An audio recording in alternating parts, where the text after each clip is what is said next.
तिसऱ्या व्याख्यानमालेच्या निमित्तानं गुणवंतांचा सत्कार, यशवंतांचं कौतुक होत असताना तुम्ही जयवंताला कथाकथनाला बोलवून भगवंतालाही हेवा वाटेल असं दान त्याच्या ओंधळीत टाकलं, त्याबद्दल मी सुरुवातीलाच आपल्या सर्वांचं मनापासून आभार मानतो. आणि त्या निमित्तानं इथं आपण सगळेजण उपस्थित आहोत. कैलासवासी कोंडीबाप्पा चव्हाण व कैलासवासी फुलाबाई ताई चव्हाण यांच्या स्मरणार्थ आदरणीय विजय भाऊंनी ही व्याख्यानमाला पुढे नेण्याचं काम केलेलं आहे. खरं म्हणजे ते संस्थापक अध्यक्ष आहेत आणि ह्या 20 वर्षात इतका देखना संस्थापक अध्यक्ष मी पहिल्यांदा बघितला.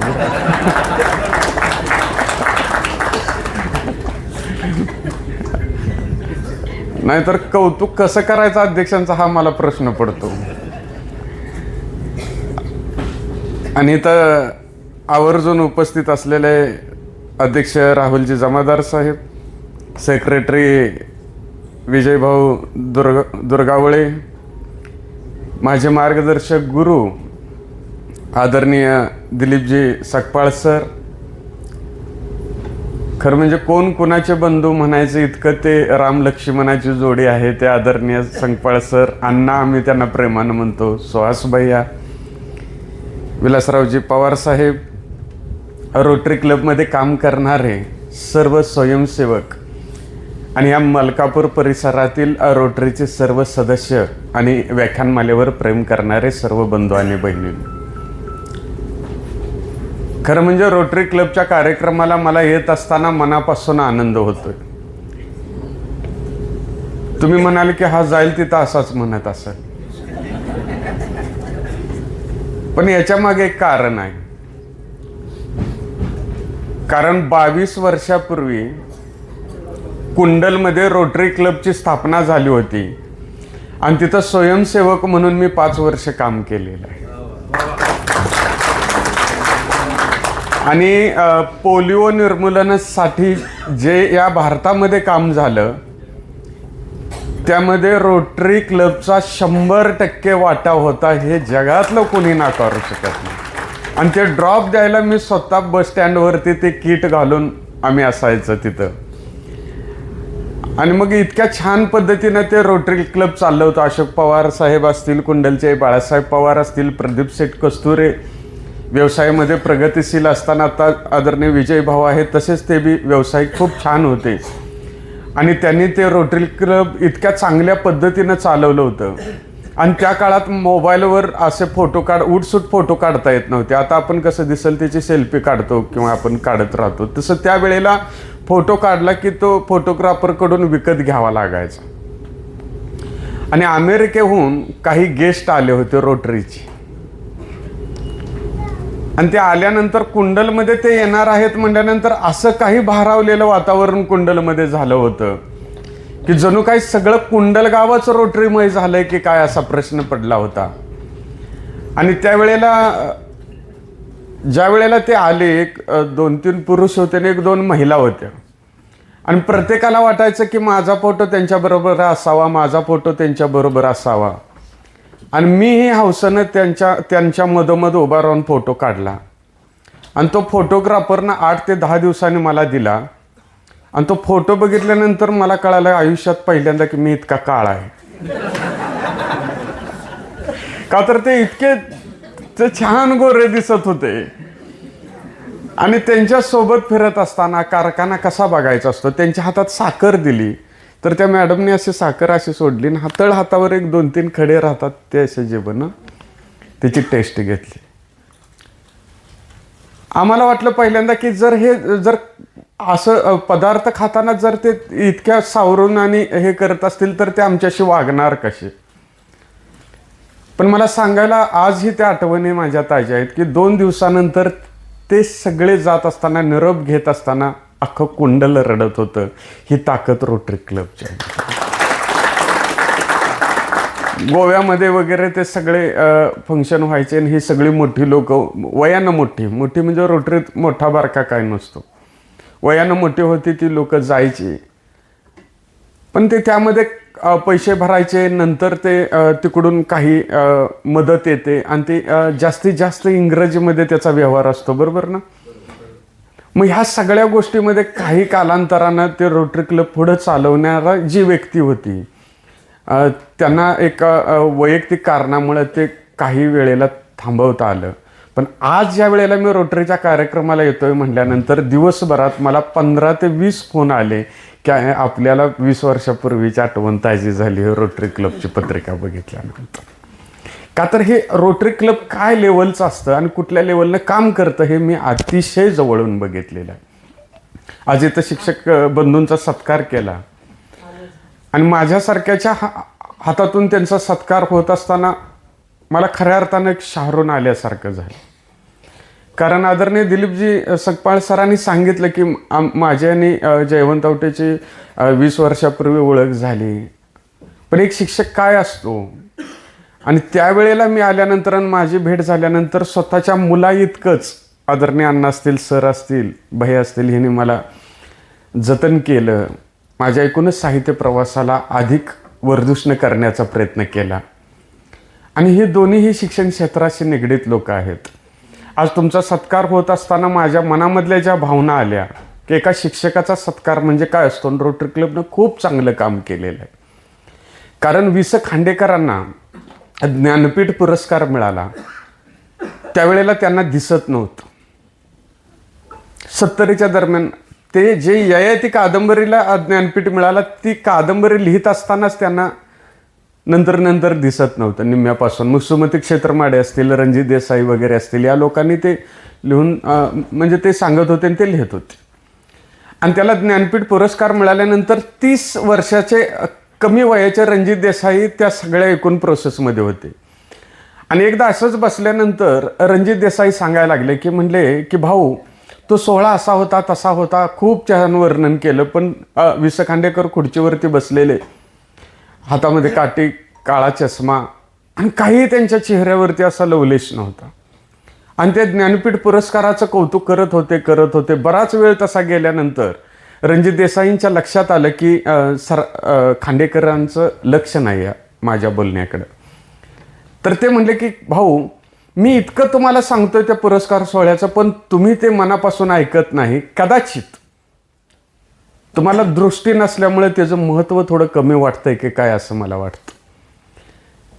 त्यावेळेला वि. स. खांडेकरांनी एक उत्तर दिलं. म्हणले रणजित मला त्या पुरस्काराचं अवमूल्यन करायचं नाही आणि देणाराचंही अवहेलना करायची नाही, पण देणारा निर्विकारपणे देत असतो आणि घेणारा संख्यात्मक वाढ बघत असतो की माझ्या आयुष्यात किती पुरस्कार मिळाले.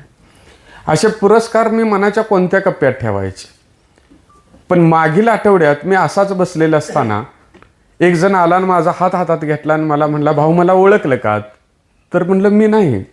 तर ते म्हणले की 30 वर्षापूर्वी तुम्ही शिरोड्याला मला शिकवायला होता आणि ज्या वेळेला विद्यार्थी कंटाळायचे त्यावेळेला तुमच्या लक्षात यायचं की मुलं आता कंटाळेत आणि ह्यांना एखादी रूपकथा सांगावी. मग तुमच्या खोलीमध्ये कुठं ती हस्तलिखित ठेवलंय ते फक्त मला माहिती असायचं आणि तुम्ही माझ्याकडे बघायचा. मी पळत जाऊन ते हस्तलिखित आणून तुमच्याकडे द्यायचं आणि काही क्षण तिथंच उभा राहायचं. माझ्या नजरेतील भाव तुम्हाला ओळखायचे आणि तुम्ही माझ्या गालावरून डोक्यावरून हात फिरवायचा आणि एका समाधानानं मी खाली जाऊन बसायचा. कारण त्यावेळेला तुम्ही ज्ञानपीठ विजेते वि. स. खांडेकर नव्हता. तुम्ही ययाती अश्रू, उल्का, क्रौंचवत सारखे लिहिणाऱ्या दर्जेदार साहित्याचे लेखक नव्हता. तर सर्व जाती धर्मातील विद्यार्थ्यांच्यावरती समान प्रेम करणारे तुम्ही एक विद्यार्थी प्रिय शिक्षक होता. रणजित मला त्या क्षणाला परमेश्वराचा प्रचंड राग आला रे. कारण माझा लाडका विद्यार्थी माझ्या समोर बसलेला असताना मी त्याला पाहू शकत नव्हतो. त्या क्षणाला जर परमेश्वरानं मला काही क्षणासाठी डोळे दिले असते तर त्याच्या बदल्यात मी ज्ञानपीठासहित माझ्या आयुष्यातले सगळे पुरस्कार परत करायला तयार झालो. हे नातं एका शिक्षकाचं आणि विद्यार्थ्याचं असतं. आणि या जगामध्ये शिक्षकांना किती सुट्ट्या आहेत, त्यांना किती पगार आहेत असं म्हटलं जातं, त्यावेळेला कुठंतरी एखाद्या त्या व्यक्तिमत्वाचं मूल्यमापन होतं, त्या शिक्षक ज्ञानदान काम करणाऱ्या शिक्षकांचा गौरव होतो आणि अशा वेळेला आपण तिथं उपस्थित असतो आणि काही ह्या आदरणीय वंदनीय व्यक्तिमत्वांचा सत्कार आपल्या हातून होतो.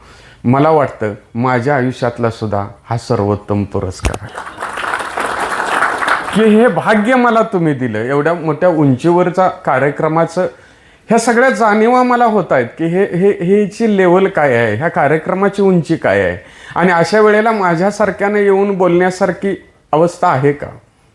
कारण आजपर्यंत जे जे वक्ते आले किंवा तुम्ही सगळे बघितल्यानंतर मला मायकल जॅक्सनच्या स्टेजवर ऋषी कपूरनं नाचल्यासारखं मला वाटायला की तुम्ही इतक्या दर्जेदार स्वतःच आहात.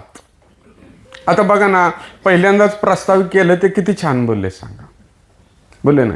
आणि ते सगळे इतके, मी आले बघितलं गाडीतनं उतरलो, तुम्ही सगळे इतके नटून थटून, ही व्याख्यानमाला आहे का भाऊंचं लग्न आहे बघणाराला बाहेर प्रश्न पडला.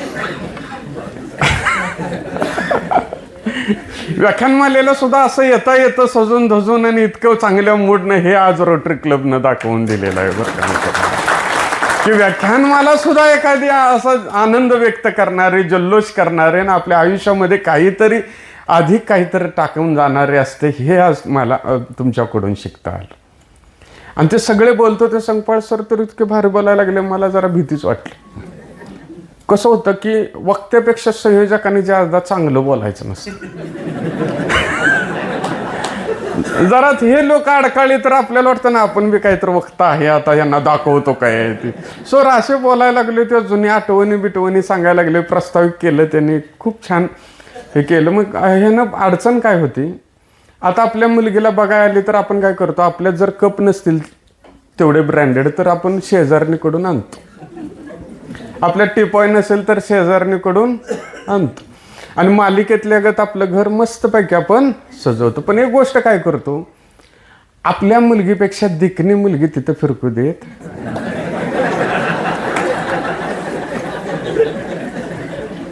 तसं इथून पुढं वक्त्यापेक्षा संयोजकांनी तेवढं चांगलं बोलायचं नाही.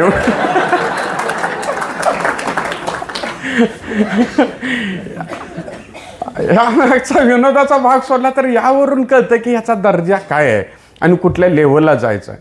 कारण सरांच्या घरी बसल्यानंतर सर म्हणले आपण गेले की लगेच चालू होणार आहे आणि आल्यानंतर बघितलं तर खरंच किती मायक्रो एकदम नियोजन केलेलं आहे. इतक्या चांगल्या पद्धतीनं हे सगळं तुम्ही करताय. कारण आपण जीवनामध्ये कशासाठी करतो, हे आप्पांच्या नावानं, ताईंच्या नावानं, भावना का असं करावं वाटलं. कारण आता बघा, आता व्याख्यानमालेला आपल्याला वेळ 7ची दिली पण आपण व्यवस्थित आवरल्याशिवाय आलो का नाही आवर. एसी बंद केल्यावर काही जणीला वाटलं असेल मी ब्युटी पार्लरमध्ये 2000 खर्चून आले आणि हे काही नवीन एसी बंद केलं. बरं, जे काय आपण लावतो ते काय स्वतः विकत आणतो का हो? मुलगीनंच आणलेलं लावतो का नाही? का तिनं आणल्यानंतर तेव्हा कौतुक करतो का, म्हणतो का बरं झालं आणलंच, चांगलं झालं, अजून जरा फाउंडेशन आणायचं नाहीस का म्हणतो का? तेव्हा म्हणतो आपण कशाला आणलंयस तोंडाचं मात्र कराय.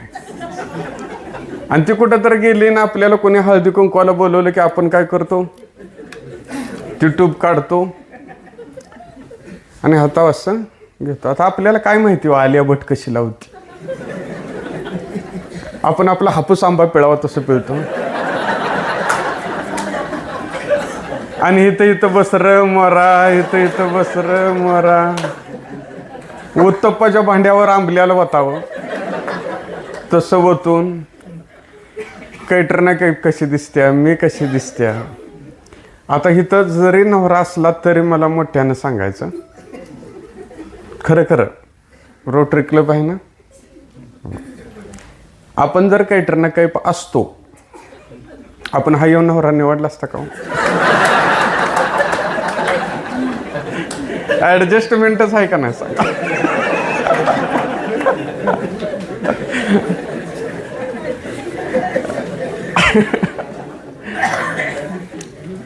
आहे का नाही सांग. माझी बायको तर 6 महिन्याला म्हणते डोरले डिझाईन बदलायचं आहे, डोरले डिझाईन. मी म्हणलं काय आहे सारखं डोरले डिझाईन बदलायचे, आता म्हणले फक्त तीच बदलाय सारखं. आता काय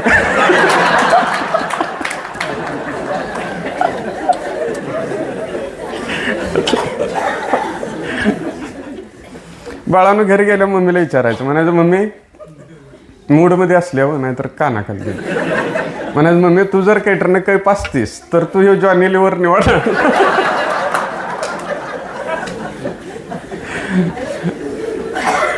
बरं हे सगळेच नटून निघालेले असतात, पण कोण कोणाच कौतुक करतं का हो? आता एवढं छान छान आलाय तुम्ही नटून, कोण दुसऱ्याला म्हणलं का हो चांगलं दिसतंय म्हणलं असेल तर लगेच सत्कार घेऊया. पण नाही, आपण हळदी कुंकवाला निघालो समोरनं लगेच दिसली की आपण लगेच म्हणतो आणि जवळ आल्या म्हणतो असली साडी घेतली पाण्यानं खराब होती. आता पाण्यानं खराब व्हायला हे काय साडी नेसून खेकड धरायला जाणार आहे? पण काय तर दोष काढायचाच, काय त्याचा संबंध आहे का सांगा? पण काय तर म्हणल्याशिवाय आपल्या मनाला चैन पडत नाही. आम्ही एका सीएनच्या जवळ बसलो होतो, SK सोमन साहेब म्हणून, कदाचित माहिती असतील. तिथं बसलो होतो आणि एक महिला तिथं होती आणि सोमन साहेब बोलता बोलता काय म्हणले की एका महिलेनं 50,000ची साडी घेतली. 50,000 साडी घेतल्या. मग मी म्हणलं काय महिला 50,000च्या साड्या कशा काय घेते? असा तसा विषय चालू झाल्यावर मग ती महिला बऱ्याच वेळाने काय म्हणली, अलीकडल्या बायकासने कळतच नाही म्हणली 50,000ची साडी घ्यायची काय काम आहे का? आम्हाला वाटलं ही जरा आता हे म्हणजे जरा आपल्या ह्या चर्चेत सहभागी होण्यासारख्या दिसत आहेत. म्हटलं मॅडम इथं पुढं येऊन बोला जरा, पुढं सरा पुढं. म्हणलं मला तुमचं पटलं, 50,000ची साडी घ्यायची काय काम आहे का? मी अजिबात तसं करत नाही, मी 30,000च्या 2 घेते. मी नावासहित सांगतोय, जर कोणाला ओळखीचं असेल तर ते साक्षीला आहेत. बरं ह्या सगळ्या निघाल्या तर ह्या बाळांच्या लक्षात येतं की आपली मम्मी कुठंतर निघालेली आहे हळदी कुंकवाला. बघा देवानं त्यांना एक देणगी दिलेली आहे, दिवसभर तुम्ही इकडे तिकडे करा, कधी ती मागं लागणार नाहीत. पण तुम्ही हळदी कुंकवाला निघाला म्हटलं की लगेच ती मागं लागतात. ती परमेश्वरनेच त्यांना देणगी दिलीत का? तर त्याच्या लक्षात येतं की आपल्या आईच्या चेहऱ्यावर चांगला मेकअप आहे, गळ्यामध्ये चांगलं सोनं आहे, अंगावरती चांगले कपडे आहेत, म्हणजे निश्चितपणाने ती कुठेतरी चांगल्या ठिकाणी निघालेली आहे. आणि तिच्यासोबत जर आपण गेलो तर आपल्याला एखादा जिलेबीचा तुकडा खायला मिळेल, करंजी खायला मिळेल. म्हणून ती पोरगं पळत येताना आपल्या आईला बिलगताना म्हणतं मम्मी मी येणार मी येणार. त्यावेळेला त्याच्या अंगावर माती लागलेली असते, नाकातनं 2-2 धारा लागलेल्या असतात. आणि त्यावेळेला ती माऊली त्या बाळाला उचलून घेते, जवळच एखादा पाण्याचा हौद असतो, त्या हौदामध्ये आपला हात बुडवते आणि त्या बाळाच्या तोंडावरून फिरवते. आणि आपल्या 5,000च्या 10,000च्या 2,000च्या 100च्या 150च्या 200च्या साडीने, शालूने, पैठणीने त्या बाळाच्या तोंडावरून पदर फिरवते. त्यावेळेला त्या माऊलीला 2 तास नटलेल्याचं भान नसतं दिदीनं. त्यावेळेला त्या माऊलीला अंगावरच्या साडीचं, शालूचं, पैठणीचं भान नसतं दादांनो. तिला फक्त एवढंच माहिती असतं की आपल्या काळजाच्या तुकड्याला घेऊन आपण 4 बायकात जाणार आहोत. त्याला कोणी चांगला म्हणून कडेवर घेतला नाही तर चालेल, त्याला कोणी देखना म्हणून त्याचे 2 पापे घेतले नाही तर चालेल, पण किमान तो घाणेरडा आहे असं कोणी म्हणू नये. म्हणून ती माऊली आपलं 2 तास वाया घालवते. अगदी त्याच पद्धतीनं ह्या धावत्या युगामध्ये नवी पिढी विचारापासून लांब गेले असं कोणी म्हणू नये म्हणून आदरणीय अप्पांच्या आणि ताईंच्या स्मृती दिनानिमित्त हे व्याख्यान मला चाललं की आपण विचाराच्या आधारावर आपण जगलं पाहिजे, विचाराच्या आधारावरती आपण पुढे गेलं पाहिजे. आणि ह्या गोष्टी खूप अलीकडल्या काळात महत्त्वाच्या आहेत. का तर त्याचं एक साधं उदाहरण सांगतो. आपण पायात 50,000चा बूट घातला, उद्यापासून आपलं काय चालू होतं, पुढच्याच्या पायात किती हजाराचा आहे. बघा तुम्ही, आपण 50,000चा बूट घालायचा, उद्यापासून आपल्या डोक्यात एकच की पुढच्याच्या पायात काय किती घातलंय. आपण एक छानसं पुस्तक वाचायचं, उद्यापासून आपलं चालू होतंय की पुढच्यानं काय वाचलंय का. मग आपली नजर पायाकडे जावी का मेंदूकडे जावी हे ठरवणारं ठिकाण म्हणजे व्याख्यानमाला आहे.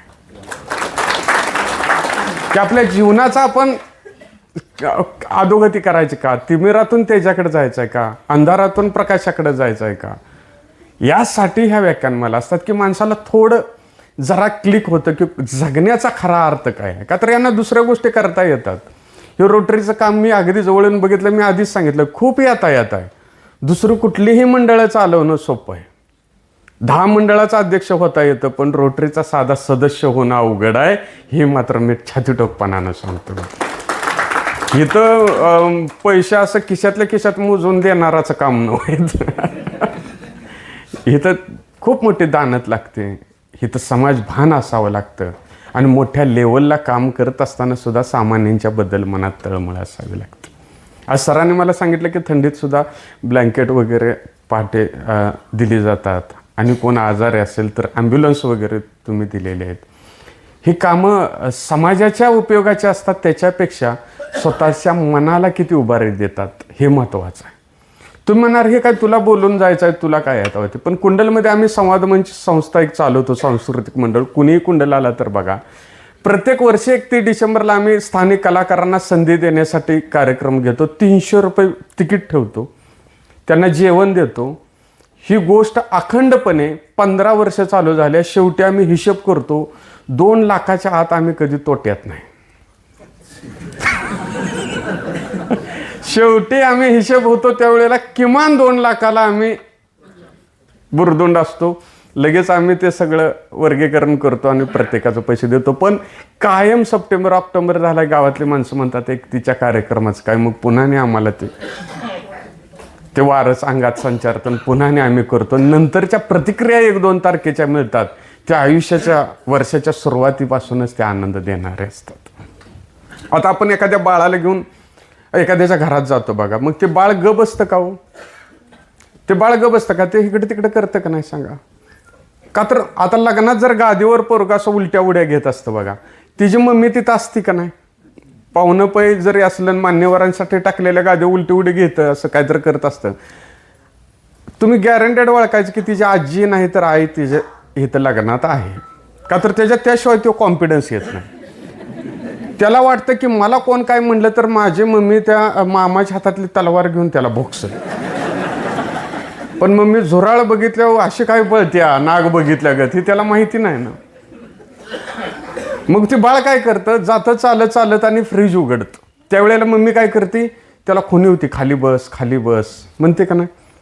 नजरानं म्हणते. का तर त्या महिलेला कळून की ही फ्रीज उघडाय गेलंय, म्हणजे त्याला कळत नाही असं त्या महिलेला कळून म्हणून आपण दक्षता घेतो. बराच वेळ खुणवून सुद्धा ते ऐकत नाही म्हटल्यानंतर तिच्या लक्षात येतं की ही खुणवून ऐकणारातलं, का तर ही बावर गेले.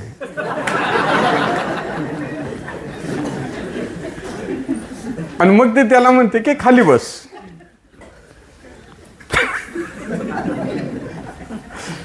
बापालाच पटलंय म्हटलं मग काय.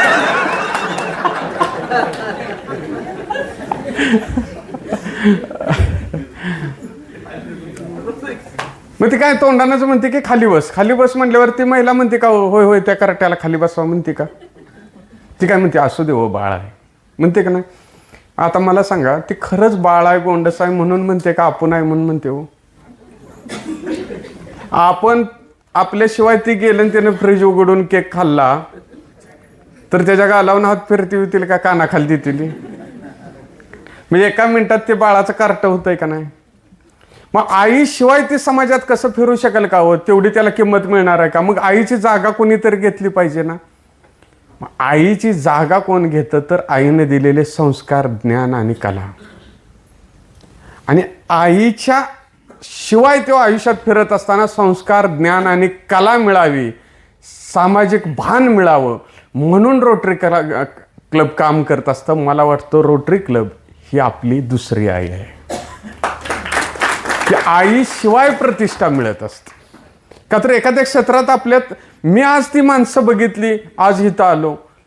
आज मी म्हटलं जर मला पाणी पाहिजे तर तुम्ही लगेच आणून इथं ठेवणार का नाही सांगा? आता ही बाटली ठेवली, मी म्हटलं तर आणखी एक अनाथ ठेवणार का नाही? का तर एका क्षेत्रात मी थोडं आयुष्य घालवलं म्हणून. बैलाची शर्यत आहे, कुठं तर माळावर गर्दी आहे आणि मी बांधावर उभा राहिलो म्हटलं तर मला पाणी द्या, तिथं मला पाणी देतील का हो? मग तिथं मला किंमत आहे का बैलाला?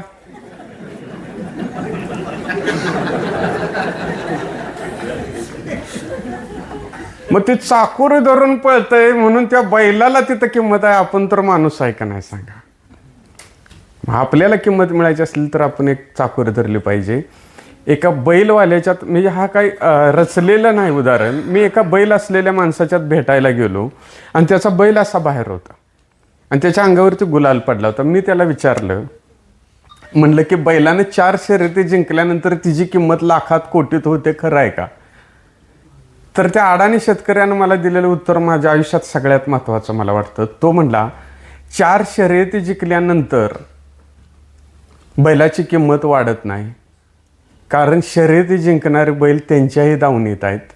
त्यांना अशाच माणसाची बैलाची किंमत वाढते जो कधी चाकोरी सोडत नाही. इथं बैलाची माहिती असलेल्या कोणाला तर विचारा, इथं असला कोण तर विचारा. जो बैल चाकोरी सोडत नाही त्या बैलाला किंमत असते. आयुष्यामध्ये आपली सुद्धा चाकोरी सुटू नये म्हणून आपण स्वतःला कुठं तर गुंतवून घ्यायचं असतं, आणि ते गुंतवून घेणं म्हणजे काय आहे तर रोटरी क्लब आहे मित्रांनो. का तर गाय सुटली म्हणून जर शेतकऱ्याला सांगितलं की तुमची गाय सुटल्या आणि आमच्या शेतात आल्या, तो तिथं गेला आणि बघितलं तर ते त्यांचं पीक खात असताना तिथं कळतं की व्यसन तुटल्या, कांडा तुटलाय. तो म्हणतो का हो आता तिची व्यसन तुटल्या तर मी कराडला जाऊन व्यसन घेऊन येतो, तोवर तू बस राखान माझ्या गाईला, म्हणतो का? तो आधी स्वतः त्या गाईला कुठंतर गुंतवतो, कशांतर गुंतवतो, मग आणा येतो. आपलं सुद्धा मन, आपलं सुद्धा ध्येय, आपली सुद्धा बुद्धी कशात तर गुंतवल्याशिवाय आपण एका जागी स्थिर राहत नाही. रोटरी क्लब हे चांगल्या ठिकाणी गुंतवून घेण्याचं ठिकाण आहे, म्हणून मला इथं येताना आनंद होतो की ह्यासाठी आहे. हे आपण जर म्हटलं की बाबा मला हे करायचं आहे, ते करायचं आहे आणि माझं जीवन त्यातच घालवायचं आहे, तर आपल्याला हे कशाला आपण मोबाईलमधनं वगैरे बाहेर येऊ शकतोय का? आज मुलं मोबाईल बघतायत, हे बघतायत, ते बघतायत. आज कोण बघत नाही सांगा का? तर आपण स्वतःत गुंतवूनच घेता येत नाही ना. आता मी मोबाईल बघायचं म्हटलं तर मला काय होतं, तर पुढं कार्यक्रम आहे मला गेलं पाहिजे, मी स्वतःला गुंतवून घेतलं. तुम्ही व्यवसायात घेतलं, शिक्षणात घेतलं, ह्या मुलांनी स्वतःत गुंतवून घेतलं तर ते आपोआप मोबाईलमधून बाजूला येणार. का तर मुलं घेत आहेत, महिला घेत आहेत, इथंवर म्हणून चालणार नाही. म्हातारी माणसं सुद्धा आता मोबाईल बघायला लागले. का तर ते अपरिहार्य झालं. एका नातवाला पहिला पगार झाला, ते पळपळत गेलं, म्हटलं पप्पा पप्पा मला पहिला पगार झाला. पप्पा म्हटलं मला ड्रेस आण, दीदी म्हणली ड्रेस आण, मम्मी म्हणली साडी आण. कोपऱ्यात आजोबा बसलो. आजोबाजवळ गेलं आणि म्हटलं आजोबा आजोबा माझा पहिला पगार झाला. आजोबानं म्हणायचं का नाही मला चष्मा आण, काठी आण, भगवद्गीता आण. आजोबा म्हणतोय मला मोबाईल आण. नातू म्हटला म्हाताऱ्या शेवटचीच इच्छा आहे, आता शेवटचीच म्हटली पाहिजे हो. एकदा 3 महिन्याचा जम्बो पॅक मारला म्हणजे बॅलन्स बी उडतोय. तुम्हाला कळतंय बघून समाधान वाटतं नाही. काय होतंय सर, इतका अवघड झाला. आता तुमचा सत्कार केलाय शिक्षकांचा, आजकाल कळायचंच बंद झालंय. एका ठिकाणी म्हटलं मराठीत कथाकथन करतोय मॅडम, मराठीत बोलावं म्हणून मी म्हटलं कृपया आपले भ्रमणध्वनी कंपन स्थितीत ठेवावेत. मराठीच्या प्राध्यापकाने माझा शर्ट वाढला आणि म्हणले लागलंच मोबाईलचं बी सांग.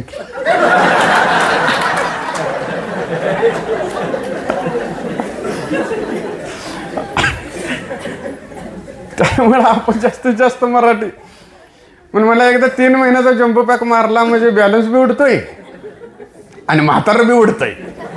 म्हणून म्हाताऱ्याला मोबाईल घेऊन दिला. म्हाताऱ्याने ठेवायचा कुठं म्हणून धोत्रात बांधला आणि चौकात गेलं आणि रिंगटोन वाजली, lungi dance, lungi dance, lungi dance. म्हाताऱ्याला कळणं नेमका कोणत्या गाठीत बांधलाय. म्हाताऱ्याने 1-2 गाठ सोडली, मोबाईल काढला, नातवासंग बोलत 100-150 फूट गेलं. बोलायचं बंद झालं आणि कळालं की मोबाईल जिथं काढलाय धोतार ततच राहिलं.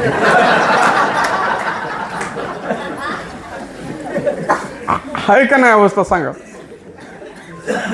सावंतवाडीला कार्यक्रमाला गेलो, एका महिलेकडे एवढा मोठा मोबाईल, दिवसभर माझ्या तोंडा फुडणं फिरवत. पण दिवसात तिला एकदा फोन आला नाही. म्हणलं मॅडम तुम्हाला दिवसात एकदाही फोन कसा काय आला नाही? म्हणजे कसा येणार, नवऱ्यानं वापरून ठेवलेला घेऊन आले, त्यात कार्ड कुठे आहे? मी म्हणलं डोक्यावर तर घ्या म्हणजे पाऊस लागायचा नाही. आहे का नाही सांगा. म्हणजे आपण स्वतःला गुंतवून घेतलं ना, आपण स्वतः ह्या सगळ्या गोष्टीत व्याख्यानमालेत आज मला खऱ्या अर्थानं आनंद वाटतो. 40-40 वर्षाच्या परंपरा असलेल्या, संकपाळ सरांना माहिती आहे, परंपरा असलेल्या व्याख्यानमालेला 4 माणसं नसतात. आज रोटरी क्लबची व्याख्यानमाला असताना सुद्धा आज इतकं सगळं हाऊसफुल झालेलं आहे. हा विचाराचा विजय आहे, हा आपांचा विजय आहे की आपल्याला ह्या सगळ्या गोष्टी ऐकायच्या आहेत, जाणून घ्यायच्या आहेत, बरोबर. आणि हा सगळा मनाचा खेळ आहे. आपण जर ह्या सगळ्या गोष्टीत गेलो की आपल्यालाही वाटतं की बाबा हा ठीक आहे बाबा, उद्यापासून आपल्या जीवनात काहीतरी बदल करायचा. मनाचा खेळ कसा काय? आता इथून झाल्यानंतर 10 वाजता कोणतर म्हणले तुम्हाला आता एवढा वेळ त्याचं ऐकलं, डोकं फिरलं असेल तुझं, तुला चल दूध देते, गेल्यावर जर असं काजू पिस्ता बदाम घालून दूध बी दिलं, तुम्हाला किती बरं वाटेल हो? आणि तुम्ही म्हणला तर काय गरज होती का 10 वाजता असलं करायची? ती म्हटली तर काय आता करायचं, ते सकाळी मांजरानं दुधात तोंड घातलं होतं.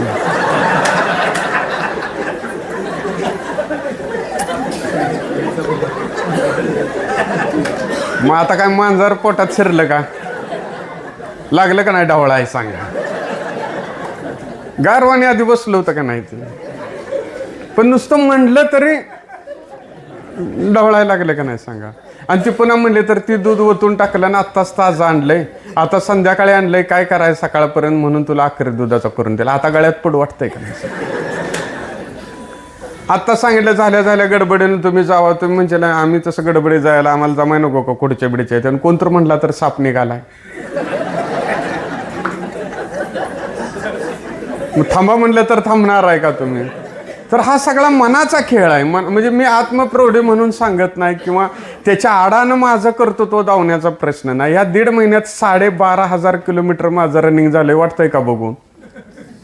का? माझ्या आवडीचं काम मी करतो. आपल्या आवडीचं काम करत असलं तर माणूस आनंदी राहतो. आपल्याला ते सगळ्याच गोष्टी सोप्या सोप्या वाटत जातात. आणि हे कळण्यासाठी हे कार्यक्रम आणि व्याख्यानमाला असतात. आणि जीवन आनंदी जगण्याची ही माध्यमं होऊन बसतात माय माऊलीने.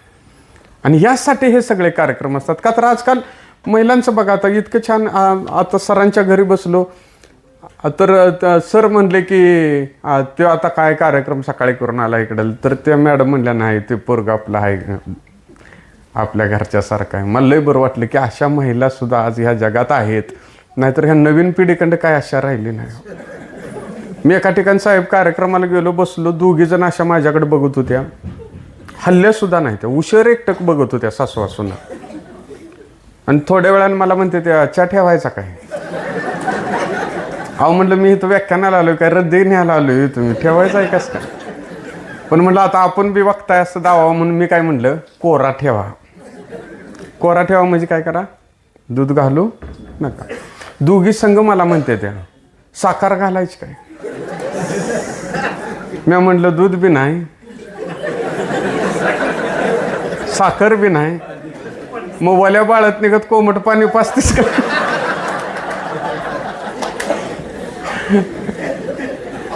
आहे का नाही सांगा? ही का व्याख्यानमालेची गरज आहे की आपण काय बोलतो किमान एवढं जरी कळालं तर बाद झालं की नाही. एका ठिकाणी गेलो, मला चहा दिला, चहा घेतला, मग आपण म्हणतो का नाही तुम्ही बी घ्या की, ज्यांनी दिलाय त्यांना आपण काय म्हणतो तुम्ही घ्या की. मी म्हणतो तुम्ही घ्या की. मला म्हणतो हे चहा म्हणजे विष आहे.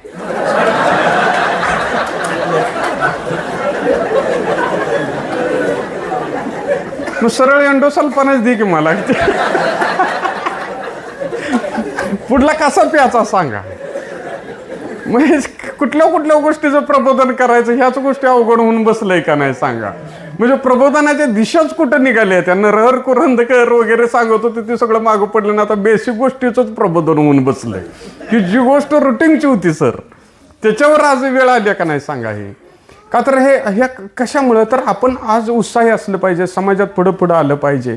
एक 15 वर्षापूर्वी मायमाऊलीनं आम्ही ज्या वेळेला व्याख्यानाला जायचं, महिला कुठंतरी अंधारात उभा असायच्या, नाही म्हणले नाही पुढे या, त्या तिथनंच निघून जायचं का नाही. आज महिला इथं पाय टाकून बसल्या. हा विजय सावित्री आईचा आहे, जिजाऊचा. त्याच तुम्ही इथं आलेला आहे, तुम्ही त्या जीवनाचा खऱ्या अर्थानं आनंद घ्यायला लागलाय. आणि ह्यातून मग ह्या व्याख्यानमालेच्या माध्यमातून येणं, त्याचा आनंद घेणं, ह्या सगळ्या गोष्टी घडल्या पाहिजेत. जीवनामध्ये बदल झाला पाहिजे. आणि ह्यासाठीच ह्या व्याख्यानमाला असतात. नाहीतर मग आपण घरात बसलो तर घरात आपण काय करणार, सगळ्या सुविधांनी काय झालंय, आपण समृद्ध होऊन ग्राहक झालोय. बरोबर आहे, त्या वस्तूंचं ग्राहक झालोय. आपण समृद्ध झालोय का? आपण वॉशिंग मशीन आणलं, आपण भांडी धुवायला बायकांना पहिलं कसं सासवा सुनाचं भांडण झालं तर सून काय करायची, धुणं घ्यायची, नदीला जायची. आणि सासूचं म्हणजे धुणं आहे समजून बदा दगडा वापरायचं आणि पाय देऊन अशी पिळायची. चांगली जीभ बाहेर तिची आली असं वाटल्यावर मग झाडून मग ते सगळा घाम जायचा, वाहत्या पाण्यात सगळं कपडे निघायची. इकडं सासूला बी वाटायचं भांडून नदीकडे गेल्या जीव बी देत्या का काय. म्हणून ती बी मग तिला सोनाला बघितल्यावर तिला बरं वाटायचं का नाही. आता आपण हे सगळं करतोय, दिवसभर फुसफासत बसतो. म्हणून आपण वाद घालताना सुद्धा कॉलनीतल्या एकी संघ घालायचं नाही, व्हरायटी ठेवायचं. जीवनात जरा मजा येते का नाही सांगा बरं. तीच म्हटलं तर भांडकुर आहे म्हणते. आणि माणसं बदलली की जरा वाटतं काय विचारी आहे बाई, काहीतरी प्रॉब्लेम झाल्याशिवाय असेल का नाही सांग. मी असं म्हणजे प्रेरणादायी बोलून माझ्या बायकोला बी असं वाटायला लागलं की आयला हे जगाला सांगतोय म्हटलं आपण बी काहीतरी केलं पाहिजे. म्हणले मी काय करू. मी म्हटलं आता सगळ्या महिला गाडी घेऊन फिरायला येईल तर तू बी गाडी घे. मला म्हणलं कुठली गाडी घेऊ. मी म्हटलं कुठली घेतीस, बुलेट घेतीस का म्हटलं. मला वाटलं ते म्हणाल काय चेष्टा करताय. मला म्हणते कोटेशन घेऊन या. आयला म्हणलं हिला जास्त ढोस प्रबोधनाचा झाला वा. मी म्हटलं लेडीज वापरते असली घे. मग तिनं स्कूटी घेतली. गाडी स्टँडला यायला लागल्यावर सगळ्याला सांगत सुटली मला गाडी यायला लागली, मला गाडी यायला लागली. आणि गाडी अशी चालवत होती, तिसऱ्या अवस्थेतला दारोडा चालतो का नाही. मला ग्रामसभेत बोलवलं आणि तिथं किर्लोस्कर कंपनी म्हणून आहे, माहिती असेल कोणाला तर आहे ना. त्या कंपनीत मयाबाचं देवळ आहे, माहित आहे का. मायापाचं देवळ आहे. तिथं त्या गेटवरनं आत सोडताना हेल्मेट असल्याशिवाय सोडत नाहीत देवाला. ही 4 दिवसानं आल्या सगळा भंडारा लावून खोबरं घेऊन बाळूमामाला जाऊन आल्या का दिसत होती. आणि मला खोबरं दिलं म्हणली मी गाडी घेऊन देवाला गेलती. मी म्हटलं शक्यच नाही. म्हणले का. म्हटलं तुला गेटवरनं बिन हेल्मेटच्या आत सोडली कशी. मला म्हणजे काही सुद्धा नाही. मला सिक्युरिटीवाला म्हणला वहिनी शिस्तीत जावा. मी म्हटलं त्यानं ओळखलं ग, तुला डोसकच नाही तर तू घाल.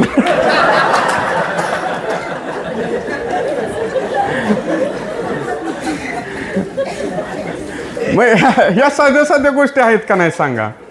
म्हणजे हे जीवन म्हणजे काय आहे, हे रोटरी क्लब म्हणजे काय आहे, सगळे हे सगळं चाललंय कशाचं. ही बहुउपयोगी आहे. हे रोटरी क्लब म्हणजे मी फक्त प्रेसिडेंट व्हायचं, पुढल्या वर्षी दुसऱ्यानं व्हायचं, हा काय नुसता असा खेळ नाही. ह्याच्या मागं खूप मोठं काम आहे. म्हणजे इतकी विविधता आहे. ह्यामध्ये स्वतःला समृद्ध करता येतं, जगाबरोबर राहता येतं. हे सगळ्यात मोठा गुण रोटरीचा आहे. गावाबरोबर राहायचा विषय नाही, गल्लीबरोबर राहायचा विषय नाही, देशाबरोबर राहायचा विषय नाही. हा 180 देशाबरोबर राहण्याचं काम करतो ती रोटरी आहे. जसं महिला पदराचा वापर करतात तेवढ्याच ह्याचा रोटरी उपयोगाची होऊ शकते. की आपण वैद्यकीय सेवा देऊ शकतो, आपण सामाजिक सेवा देऊ शकतो. आता महिला बघा पदर कसा आपण काय करतो. आता सत्कार केला, नारळ बिरळ दिला तर आपण पदरात घेतो का नाही. ऊन लागलं तर पदर डोसक्यावर घेतो का नाही. उकडायला लागलं पदरानंच आपण वारं घेतो का नाही. रडायला लागलं दुसरं तर त्याच पदरानं डोळं पुसतो का नाही. आपण रडायला लागलं तर आपणच त्या पदरानं डोळं पुसतो का नाही. सर्दी झाल्यावर त्यानंच नाक पुसतो का नाही. नवरा जेवाय आल्यावर त्यानंच ताट पुसतो का नाही.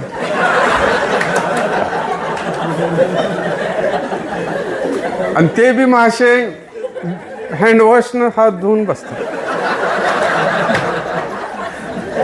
आणि म्हणतात माझ्या बायकोच्या जेवणाच्या टेस्टवानी तुम्हाला हॉटेलात सुद्धा मिळणार. अरे कशी म्हणणार, आचार्याला पदूर आहे मी.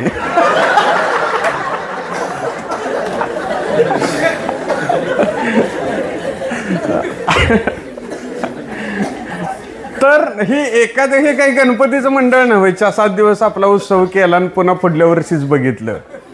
तर यामध्ये एक विचार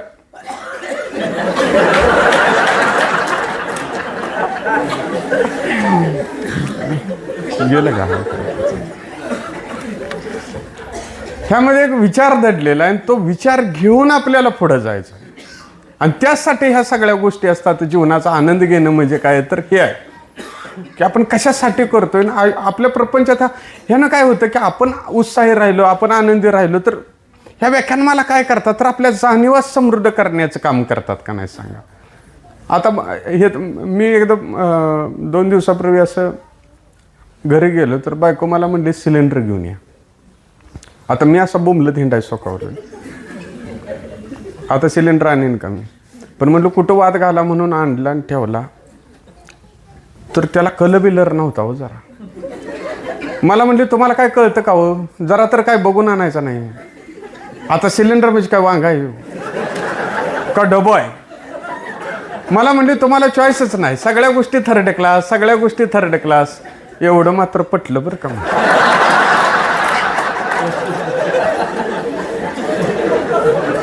लग्ना दिवशी सगळं गाव मला हीच म्हणत होतो.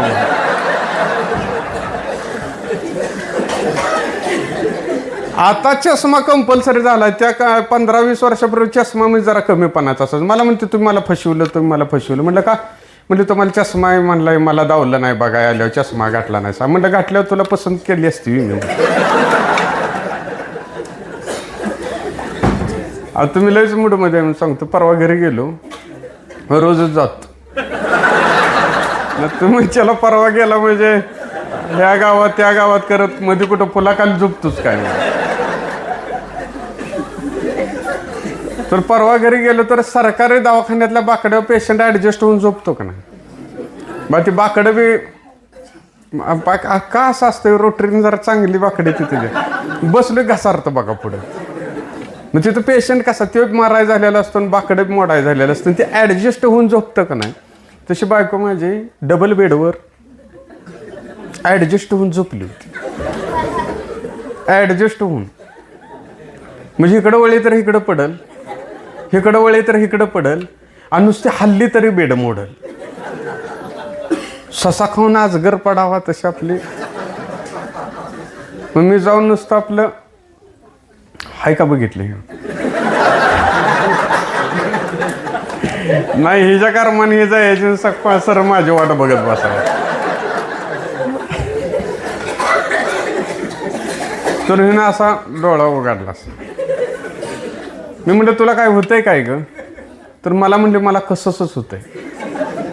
आता तुम्ही मला एक प्रश्नाचं उत्तर द्या, तुम्हाला कसंच होतंय म्हणजे काय होतंय? एकदा कळू दे तर सगळ्यांना. बघा काय म्हटलं का नाही, इथं सगळ्याला विचारा तुम्हाला काय होतं, एका मिनिटात सांगतो का नाही आपण, कंबर दुखते, मान दुखते, डोकं दुखते. पण महिलाच विचारलं की महिला म्हणते तर मला कसंच होत. याचा अर्थ तुम्हाला काय होतच नसतं. आणि दुसरा डोळा काय माहिती का तुमचा, एवढीच भाकरी खाल्ली. आता केली कोणी, खाल्ली कोणी? आता रोटरीचा हिशोब असतो का नाही, वाउचर किर्द खातावण्या. तसं काय आहे का? भिकाऱ्याला दिली एक वाउचर काढलं असलं काय करणार तुम्ही, खाणार तुम्ही. मग नवऱ्याचा जीव का काढता? एवढी खाल्ली नाही, एवढी खाल्ली नाही, आहे का नाही सांगा बरं. आता विषय निघालायच म्हणून खरं खरं बोलूया. ते उन्हाळ्यात खुरोड्या, पापाड बिपाड असं मोठे मोठे 3 पातेल तर केलेले असतात का नाही? मग ती 3ऱ्या मजल्यावर नवराच नेतो का नाही? आबाळ आल्यावर खाली कोण घेतो? नवराच घेतो का नाही? मग 2 महिने त्याला उन्हाळभर राबिवलं, मग प्रामाणिकपणानं घातलं तर रोज एक तर पापड ताटात यायला पाहिजे का नाही? हाय का कोणी ह्यात इथं? रोज एक पापड येण्यासारखं तर नक्की केलेलं. अजून विचार करा, हा विनोद आहे का? पण बेंद्राशिवाय आपल्या ताटात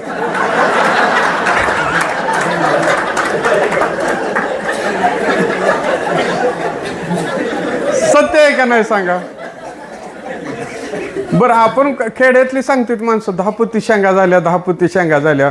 पण वर्षान त्याला विचारायचं 10 पोती गेल्या कुठं? ते जाते तर कुठं माहिती आहे का? जेव्हा तुमच्या तोंडाला चव नसते का नाही, त्यावेळेला तुम्ही संपवता. बायकोला म्हणतात नक्की तुला काय होतंय ग? तर मला म्हणले सकाळी जेवाय बसली आणि जेवत असताना तासाभरानं शेवटचा घास तोंडातच फिरायला लागला. तासाभरानं. तेवढ्यात गाड्यांच्या 3 पंक्ती होत्या. एका गावात तर सर असा आदर्श उपक्रम केला, काय नाही आता महिलांना प्राधान्य द्यायचं म्हणले. आता माती कार्य काय बी असू दे, सार्वजनिक काम, महिलांना आधी जेवाय बसवायचं. महिलांना आधी जेवाय बसवलं. माणसं रानातनं जाऊन आली तरी बायका सांगू सत्य आहे बरं. काही जाग्यावर निर्णय बदलला. ते म्हणली सतीची चाल आपण चालू करून नवऱ्याची तेव चढूया, पण ही जेवणाचं काय तेवढं बंद करून टाकूया.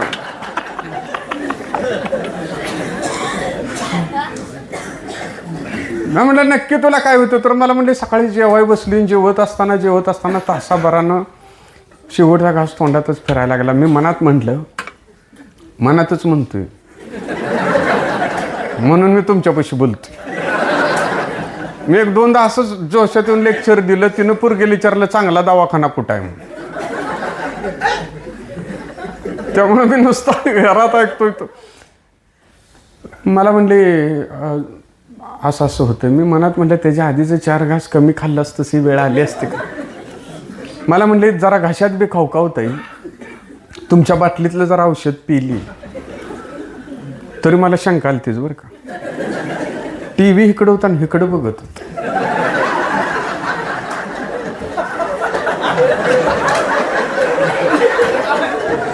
कुठं तर मिसअंडरस्टँडिंग होतंय म्हणून मी काय म्हटलं पहिला TV बंद करून ये बघू. तर जाऊन फ्रीज बंद करून आ.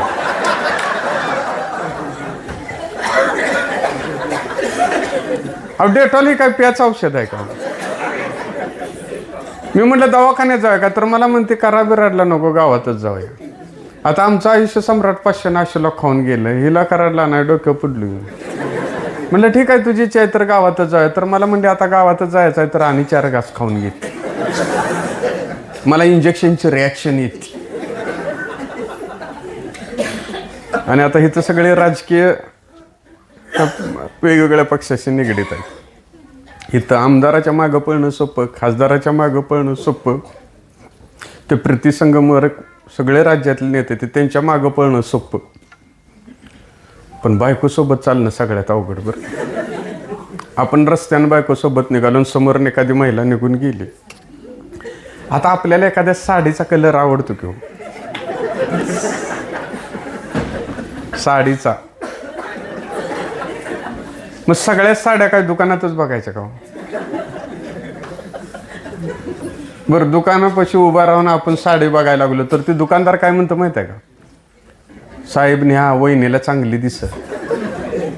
आता वहिनी काय हिची मावस बनावी, असले 2 जोडायला लागते ते म्हणून सांगून पटेल काय. म्हणून सामान्य माणूस काय करतो, हिडती फिरती साडी बघतो.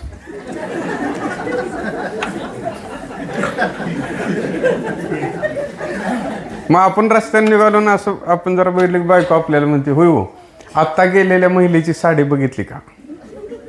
ह्या प्रश्नाचं उत्तर सगळ्यात अवघड. बघितली म्हटलं तर हा तुम्ही काय सोडताय,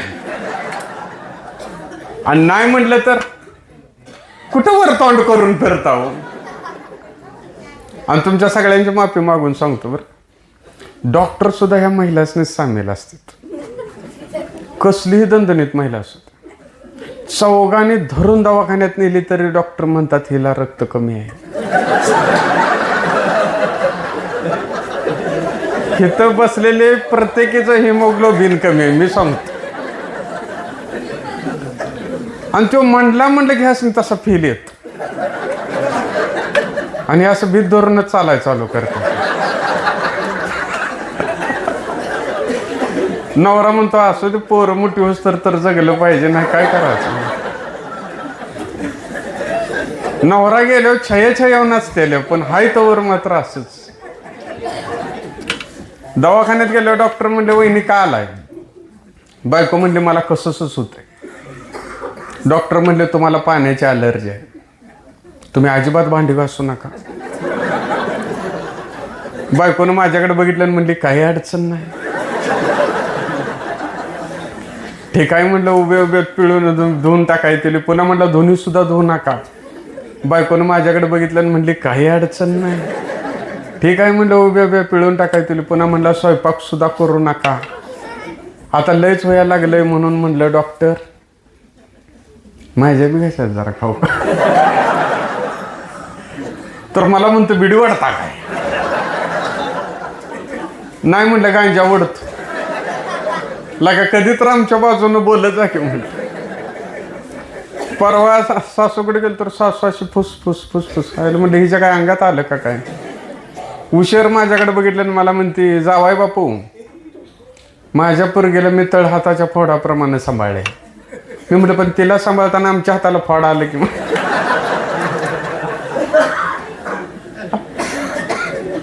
तसं असं चांगले. 4 दिवसापूर्वी बायको मला म्हणायला लागली होय माझा स्वभाव कसा वाटतोय. म्हणलं हिला अचानक काय झालं. मी म्हटलं काय झालंय काय, 2 दिवस झालं माझा स्वभाव कसा वाटतोय कशी काय म्हणतेस. काय नाही म्हणली, माझी आई मला म्हणते तुझ्यापेक्षा जावाय बापूंचा स्वभाव चांगला आहे. मी म्हणलं आता हा बघ कंपनीलाच आपल्या प्रोडक्टबद्दल शंका. मग ग्राहकाकडे फीडबॅक घेऊन काय पाहिजे आहे का नाही सांगा. त्या ह्याच्यात वड सावित्रीची पुणे बिनी असेल, मला ती जेव्हा वाढलं होतं त्याच्यात आमरस बिमरस सगळ्या जिथले तिथं होता. मी गेलो घरात बसलो आणि असं मी चपाती त्यात बुडवली आणि वर काढली तर त्याला काय लागलंच नाही. हो तिथं आमरस म्हणल्यावर काय तर लागलं पाहिजे का नाही त्याला. तर म्हणलं माझं जजमेंट चुकलं का काय, मी दुसरीकडे काही केलं काय म्हणून मी पुन्हा एकदा बघितलं तरी बी तसंच.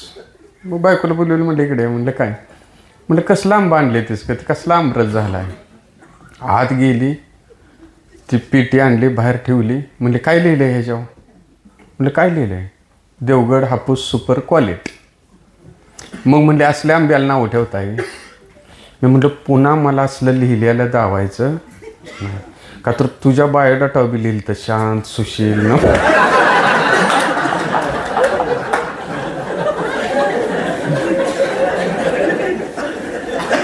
तर मला म्हणते तसं काय नाही, नेट कॅफेवाला नुसतं नाव बदलतं.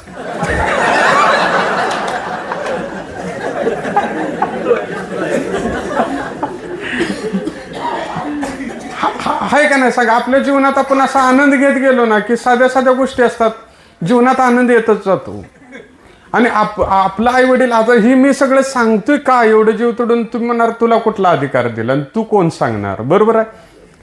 पण आज मला सांगायला अभिमान वाटतो की आम्ही 2 भाऊ, वडील 85 वर्षाचे आहेत, 11 जणांचं कुटुंब आमचं एकत्र आहे. 85 वर्षाचे वडील माझे करते आहेत. माझे सख्खे दाजी आता गाडी चालवायला आलेत माझ्यासोबत. का तर हे नातं आहे आपल्या बहिणीचं भावाचं, आणि हे घेऊन पुढं जाणं म्हणजे जीवन आहे, बरोबर आहे. काही जण म्हणतात की मी 2 वर्ष झालं मिहुनी संग बोललो नाही, म्हणतात का नाही काही महाभाग. मी 2 वर्ष झालं मिहुनी संग बोललो नाही. मला वाटतं अशांचा सत्कारच करा. अरे हा तुझ्या मिहुनीपुरताचा विषय नाही, त्या पोरांना मावशीचं प्रेम कधी मिळणार.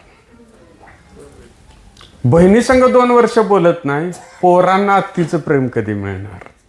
आणि जोपर्यंत मावशी, चुलता चुलती, काका काकी ह्यांचं प्रेम मिळत नाही तोपर्यंत मुलगा कधीही समृद्ध होऊ शकत नाही. हे सत्य आहे. त्याला हे सगळं मिळालंच पाहिजे, ती सगळी जडणघडण आलीच पाहिजे. माझ्या मुलगीला मी 4 चाकी चालवून देणार आहे का, मी म्हणणार कुठतर हे करेल, तिचं शिक्षण आहे कुठतर माझ्यावर केस पडल नको, बरोबर आहे.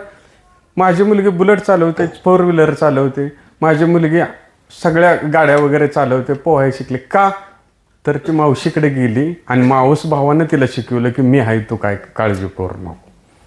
ही नाती विकत मिळत नाहीत. व्याख्यानमालेच्या माध्यमातून आपल्याला एवढं जरी लक्षात आलं की बाबा ठीक आहे, थोड्या गोष्टी इकडे तिकडे होतील, पण आपली फॅमिली, असं पळसरांचं मला खूप बरं वाटतं. किती भावावर रिस्पेक्ट ठेवा. ह्या वयात सुद्धा 60-65 सुद्धा हे एकामेकाबद्दल इतका आदर राखून असतात. हे बघितल्यानंतर आपल्याला हे कळतं की माणूस म्हणून आपण किती समृद्ध झालं पाहिजे, जगलं पाहिजे. आणि विचाराच्या आधारावर जगत असताना ह्या साध्या साध्या गोष्टी आनंद देत असतात, जीवनाचा आनंद घेत असतात. वडिलांना वगैरे काय लागतं हो, आपण सगळ्या गोष्टी सगळ्या असं आनंदात एकामेकाशी बोलत असलो तर लगेच आनंदच होतो ना. वडिलांची कवाळे आहे, त्याला जर असं ते कापूस लावत होते, परवा असं कापूस लावत होते. मी वडिलांना काय म्हणलं की तुम्ही असा कापूस लावू नका, म्हणलं आपण एक छानपैकी कवळी करूया. मला म्हणले कशाला, आता थोडक्यासाठी.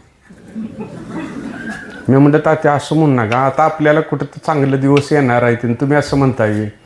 वडील म्हटलं म्हणजे आपल्याला चांगलं यूज तर मी जगायचं म्हटलं, मग मी मरायचा कावा.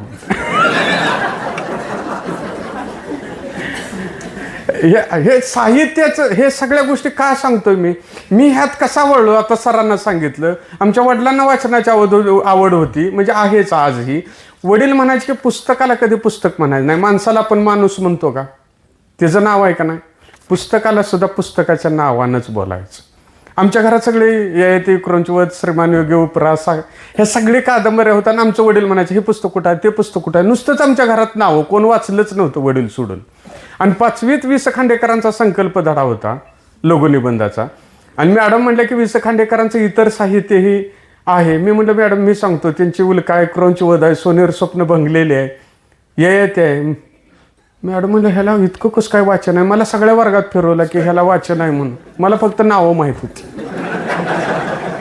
आणि वयाच्या 5वी पासून मी साहित्यिक म्हणूनच मिरवायला लागलो. आणि गाव सुद्धा पहिल्यांदा खाली बसून ऐकायला लागलं, का तर ह्याचं वाचन आहे म्हणून.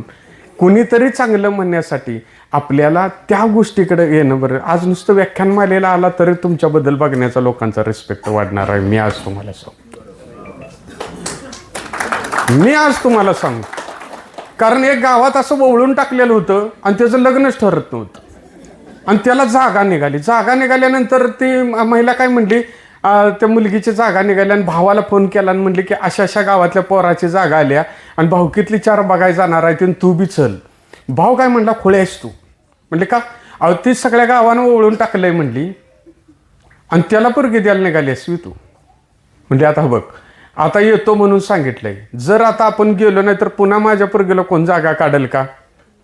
नुसतं जातो, पोहे चहा खातो आणि तिथनं निघून येतो. वाटलं तर जरा चौकशी करतो. बघ म्हणलं तुझं तो, पण तिथं पोरगी द्यायचं डोक्यातनं काढ. बरं म्हणलं. भाऊकीतल्या चौघाला सांगितलं की त्याला गावात गेल्यानंतर तिची गावातली काय अवस्था आहे चांगली बघायची, नुसतं पोरगं बघून यायचं नाही. बरं म्हणली. भाऊकी गेली, चहा पाणी नाश्ता झाला, पोहे बिहे खाल्लं आणि ती चौघं काय म्हणली, आम्ही जरा गावातनं जाऊन येतो. पोरगं म्हणलं चला की मी बी येतो. आता झालं का अवघड. पुन्हा म्हणलं हे ते बरं झालं, दूध का दूध, पाणी का पाणीच होतंय, ह्याला घेऊनच गावात फिरूया म्हणजे हिची तर योग्यता कळेल. ह्यानं नेलं, एका लिंबाच्या झाडाखाली उभा राहिली, सगळं गाव नमस्कार घालत होतं, महिला सुद्धा घालत होती. ह्यांना वाटायला लागला ह्याला हे काय बातमी हिच्या पोरगीच्या मम्मीला कोणतरी चुकीची दिली आहे. तिने लगेच तिच्या मम्मीला फोन केली म्हणजे अगं सगळं गाव त्याला नमस्कार घालतंय, बायका नमस्कार घालते, आणि तुला कुणी सांगितलं ते पोरगं गावानं ओढून टाकलंय म्हणून. म्हणली ते भावाला कोणतरी चुकीच सांगितलंय आणि माझ्या पोरगीचं वाईट व्हावं म्हणून लागलंच तिची यादी शादी करूया. मी आलीच म्हटली. आली, लग्न केलं. भावाला कळालं. भाव म्हणला अगं तू नदीत ढकलून द्या सोडून, त्याला कशाला दिलीस, तुला बुंबलून सांगत होतो का नाही. म्हणले ग बस, तुला कोणतरी चुकीची माहिती दिल्या. ती पोरगं म्हणली गेलं गावात आणि ते झाडाखाली थांबलं होतं तर सगळं गाव नमस्कार घालत होतं. भाव म्हणला अगं खोळे आहेस, त्या झाडाखाली मसुबा आहे. सगळं गाव त्या मसुबाला नमस्कार घालतोय, तुम्ही त्याला वाटला. म्हणजे ज्याला आकार उकार नसलेल्या दगडा पुढं उभा राहिलं तरी गाव नमस्कार घालतं. रोटरी तर 186 देशात आहे लेकरांना आपलं आयुष्य घडवलं. हे जीवन आपल्याला कुणासोबत आपण फिरतो यावरून आपल्याला मूल्य ठरत असतं, आपलं जगणं समृद्ध करत असतं. आणि ह्या सगळ्या गोष्टी आज लुप्त पावायला गेलेल्या आहेत. आम्ही एका ठिकाणी गेलो, एका हॉलमध्ये आम्हाला बसवलं शहरात. अर्धा तास कोण आमच्याकडे आलंच नाही. अर्ध्या तासाने एक महिला आली छुम करत, एवढा लांबडा कप, त्यात काजू पिस्ता बदाम घालून दूध असेल असं आम्हाला वाटलं कप बघून. मग मी मान वर करून बघितलं तर त्याच्यात चहा होता. चहा एवढाच होता. आणि मला म्हणते 1200चा आहे कप. मी म्हटलं 12 थेंब चहा घालायचाच का नाही. पुन्हा आत गेली, दुसरा ट्रे घेऊन आली, छुम करत. त्याच्यात लाडू होता. लाडू एवढाच होता. आणि नका धरून मला म्हणते अक्का खायचा. मी म्हणलं तुझ्या लक्षात कसंही नाही मी उपाशी आहे. तर मला म्हणते अक्का खायचा. मी म्हणलं काय वहिनी चेष्टा करताय, मला सरेल का. तर मला म्हणते खाताना सांडो वगैरे नका. आता तिळगुळ एवढा लाडू खायचा किती आणि सांडायचा किती हो. मला म्हणते खाताना सांडो वगैरे नका, नाही तर मुंग्या होती. मुंग्या म्हणलं मी पायच वर घेतली. मला म्हणले का हो मुंग्या म्हणलं एवढं घाबरला का. म्हणलं आम्ही गावाकडची माणसं, मुंग्या म्हणल्यावर घाबरतो. म्हणले गावाकडे नसतात काय. कुठल्या म्हणलं हिथंच बघाय गावल्यात. आता हिला काय सांगायचं, आमच्या चपातीच्या डब्यात सगळ्या मुंग्याच असतात.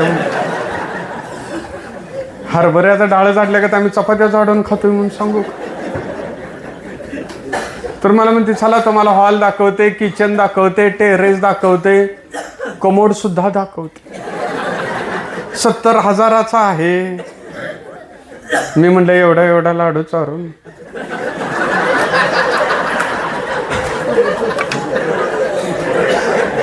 कशाला कमोड दाखव.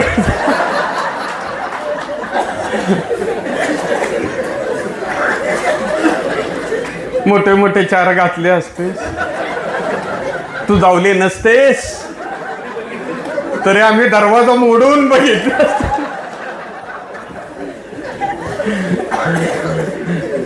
आहे का नाही सांगा मग. आणि आज ही रोटरी आहे, म्हणजे यांनी मला सांगितलेलं नाही की तुम्हाला सभासद करा किंवा व्हा म्हणायचं, अजिबात सांगितलेलं नाही. तरी मला वाटतं माय माऊलीनं तुम्ही सुद्धा सक्रिय व्हा, ह्या सगळ्या प्रोसेसचा आनंद घ्या. नवरा आपल्याला फिरायला नेला अशा भ्रमात राहू नका. नवरा तसा नेऊ शकत नाही. एका ठिकाणी मी म्हटलं साहेब कुठे गेले, तर ते म्हणले साहेब गोव्याला गेलेत. मी म्हटलं मग साहेब काय मजा मारायला गेलेत का? नाही म्हणले मॅडम सोबत आहे. त्यामुळे नवरा माझा गुणाचा आहे, गुणाचा आहे करत बसला वाट बघत, तर ज्या दिवशी तुम्हाला कळेल की नवरा गुणाचा नाही तो कुणाचा आहे,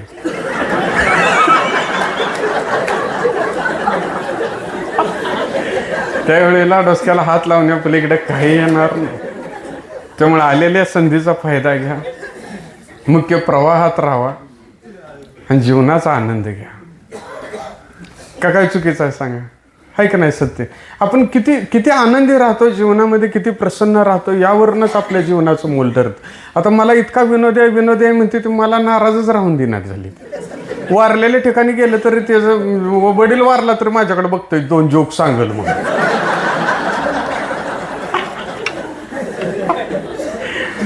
होत आहे का नाही सांगा? म्हणजे आपण किती जीव तोडून सांगायला तर माणसाला ती चेष्टातच बोलतोय असं वाटतं का नाही? आपलं मन आपण आनंदी ठेवलं, आपण प्रसन्न असलो तर सगळे घरात घेतात ना. चेहरा पडला की म्हणते ती ह्याचं लोन आहे का काय, मार्च एंडिंग आहे, ह्याच्या संग बोलाय नको. खुशीत राहूया, जीवनाचा आनंद घेऊया. तुमच्या